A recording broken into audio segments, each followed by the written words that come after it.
лекциянын темасы Хундардын империясы. Хронологиялык жактан биздин заманга чейинки 3-1 кылымдар. Эгерде биздин заманга чейинки 8 кылымдан 3 кылымга чейин жашаган сактардын уруу бирикмелери мамлекет түзүүнүн алдында турса, хундар мамлекет түзүүгө жетишип, ал тургай аны Азиядагы эң күчтүү империяга айланта алган. Хундар жөнүндөгү маалыматтар Кытай булактарында биздин заманга чейинки 3 кылымдан баштап жазыла баштаган. Хундар түрк тилдүү элдердин ата-бабасы катарында эсептелет.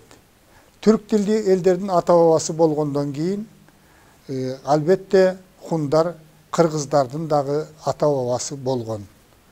Кытайдын тарихи булактары боюнча кыргыздардын биздин заманга чейинки 3 кылымдан берки тарыхы ушу хундардын мамлекети, андан кийинки империясы менен байланыштуу.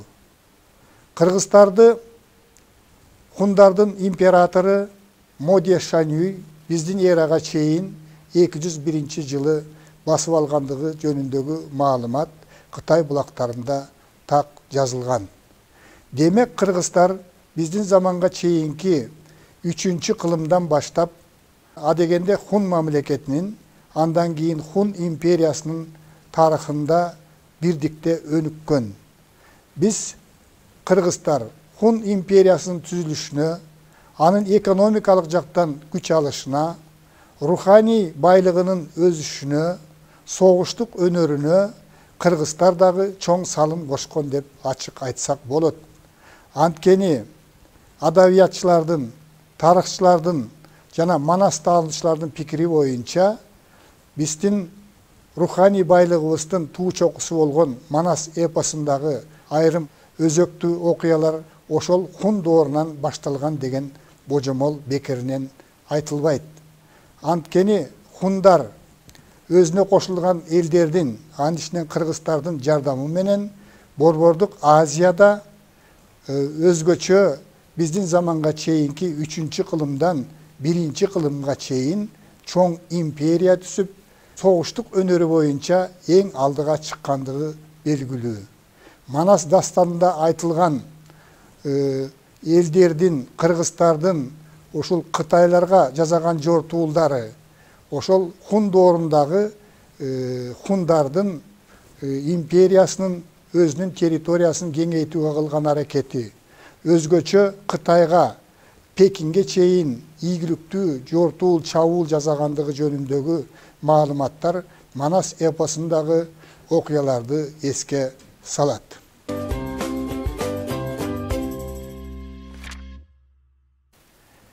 Кытай тарыхчылары хундарды төмөндөгүдөй мүнөздөгөн. Хундар орто бойлуу, чымыр денелүү, баштары тоголок жана чоң, беттери жалпак тегерек адамдар. Ер жеткен эркектер мурут коюшуп, сакалдарын кырат. Алар кулактарына сөйкө салып, чокусуна гана бир тутам калтырып, калган чачтарын тасырайта кырып коюшат. Коюу каштарынын астындагы кыйык көздөрүнөн от жанып турат деп сүрөттөшкөн. Хундар азыркы Кытайдын түндүгүндөгү Хуанхэ, Сары дарыя деп аталган чоң дарыянын түштүк жагында мекендеп, ал жердеги Ордос деп аталган жерди өзүнүн ата мекени катарында эсептеген. Хуанхэ дарыясынын түштүк жагы мал чарбасын жүргүзүүгө, экономиканы чыңдоого, элдин өнүгүп өсүшүнө, жашоосуна өтө ыңгайлуу жер болгон. Ошондуктан хундар бул ата мекенин көздүн карегиндей сактоого аракет кылышкан. Эгерде душман басып келсе, алардан чегинимиш болуп, ошол Кытайдын түндүгү азыркы Монгол эл республикасынын түштүк жагындагы Гоби чөлүнө чейин ээрчитип барып, алар алсыраган мезгилде жаа менен атып кыйраткан. Ушундай жоокер кыйын эл адегенде чачкын бир нече урууларга бөлүнүп жашашкан. Аларды бириктирүү үчүн Тооман, айрым булактарда Түмөн деп атылат, Шанюй башкарган. Шанюй деген титул бул теңирдин куту деп эсептелген. Анткени хундар шаман динине сыйынышкан, негизги кудай катарында теңирди эсептешкен. Ошол элди башкарган адам бул теңирдин куту, теңир жиберген кут деп эсептешип, аны Шанюй деп атаган. Айрым тарыхый булактарда Шанюй деген сөз бул айкөл дегенди түшүндүрөт деген маалымат бар. Тооман Шанюй чачкын хун урууларын бириктирген мезгилде Кытайда дагы биригүү процесси жүрөт. Анткени биздин эрага чейинки 3-чү кылымга чейин Кытайлар дагы бытыранды болгон. Тарихий маалыматтар боюнча Кытайлар дагы ошол мезгилде 7 падышачылыкка бөлүп жашаган. Мына ошого байланыштуу Кытайда дагы биригүү аракети жүрүп, натыйжада ушул Кытай биринчи жолу бирдиктүү династияга, Син династиясына бириккен. Бул династия биздин заманга чейинки 221-жылдан 207-жылга чейин жашаган. 7 падышанын күчү бириккенден кийин Кытай ушул Хуанхэ дарыясынын жээгинен хундарды сүрүп чыгууга аракет кылган. Натыйжада биздин заманга чейинки 222-жылы кытайлыктар биринчи жолу хундарды ошол өзүнүн мекени болуп эсептелген Ордостон сүрүп чыгарат. Көп узабай эле Кытайдын өзүндө дагы династияда ушул бийлик үчүн күрөш башталат. Күрөштүн жүрүшүндө Цин Шинхуанди деген адам император болот. Кытайлар ошол бийлик талашуу мезгилинде хундар өзүнүн мекени Ордосту кайрадан калыбына келтирет. Мына ушундан баштап эки мамлекеттин ортосунда тирешүү башталат. Сан жагынан алганда Кытайлар ошол мезгилде эле 60 миллионго жакындап калган, тагыраак айтканда 59,6 миллион калк жашаган Кытайда. Ал эми хундардын саны ошол мезгилде 1,5 миллионго дагы жеткен эмес болгону тарыхый маалыматтар боюнча хундардын саны ушу 300 миң адамдын тегерегинде болгон. Биздин заманга чейинки 202-жылы Любан жеңишке жетишип, Кытайда жаңы династия пайда болот. Буга чейинки түзүлгөн биринчи Син династиясынын ордуна Хан династиясы орнойт. Хан династиясы биздин заманга чейинки 202-жылдан биздин замандын 220-жылына чейин жашаган.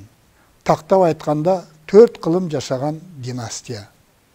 Ушул династиянын мезгилинде Кытай экономикалык жактан дагы, саясий жактан дагы, социалдык, маданий жактан дагы гүлдөп өнүккөн.